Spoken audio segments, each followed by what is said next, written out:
আসন্ন ত্রয়োদশ জাতীয় সংসদ নির্বাচনকে কেন্দ্র করে সদ্য গঠিত রাজনৈতিক দল জাতীয় নাগরিক পার্টি তথা এনসিপিকে জোটে নিতে দর কষাকষি শুরু করেছে বিএনপি ও জামায়াত। তবে এখন পর্যন্ত কোনো দলই তরুণদের এই দলকে কাছে টানতে পারেনি। এমনকি এনসিপির ভেতরেও দুই দলের সঙ্গে জোট গঠন নিয়ে চলছে নানা আলোচনা আর সমীকরণের হিসাব। বলা হচ্ছে এনসিপি যার সঙ্গে জোট করতে নির্বাচনে তার দিকেই যাবে তরুণ ভোটারদের রায়। ফলে রাজনীতির মাঠে সবচেয়ে বড় প্রশ্ন এখন কার সঙ্গে যাবে এনসিপি, নাকি একাই লড়বে ভোটের ময়দানে। সবশেষ এনসিপির এক নির্বাহী সভায় বিএনপি জামায়াতের সঙ্গে জোট নিয়ে রুদ্রদ্বার আলোচনায় উঠে আসে লাভ ক্ষতির হিসাব।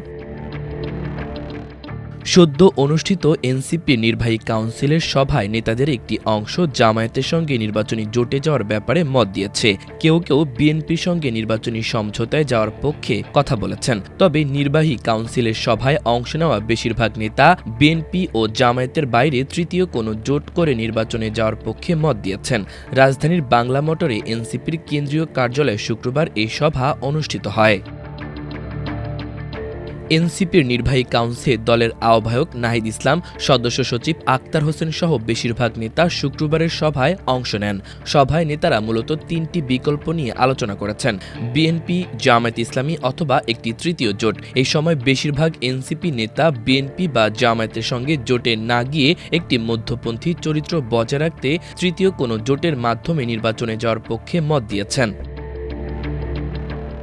বিএনপির সঙ্গে জোট নিয়ে এনসিপির ভাবনা, দলটি তাদের আসন ছাড় দিলেও কোনো আসনে বিএনপির বিদ্রোহী প্রার্থী দাঁড়ালে এনসিপি প্রার্থীর জয় কঠিন হবে। জামায়াতের সঙ্গে জোট করলে এনসিপির ওপর একটি নির্দিষ্ট মতাদর্শের ট্যাগ লেগে যেতে পারে, যা দীর্ঘমেয়াদে দলটির মধ্যপন্থী রাজনীতিকে ক্ষতিগ্রস্ত করবে। এমন অবস্থায় দলের বেশিরভাগ নেতা একটি নিজস্ব মধ্যপন্থী অবস্থান নিশ্চিত করতে তৃতীয় জোটে গুরুত্ব দিয়েছেন। নির্বাচনী জোটকে কেন্দ্র করে গণতন্ত্র মঞ্চের ৬টি দলের পাশাপাশি এবি পার্টি ও গণ অধিকার পরিষদের সঙ্গে নিয়ে একটি সম্ভাব্য ৯ দলীয় জোট গঠনের বিষয়ে আলোচনা করেছে এনসিপি। এছাড়া দলটি বাংলাদেশ খেলাফত আন্দোলনের মতো ইসলামপন্থী দলগুলোর সঙ্গেও বিভিন্ন জাতীয় সনদ ও রাজনৈতিক ইস্যুতে ঐক্যমত্যে পৌঁছেছে। মাহবুবুর রহমান, ইমন, আমার দেশ।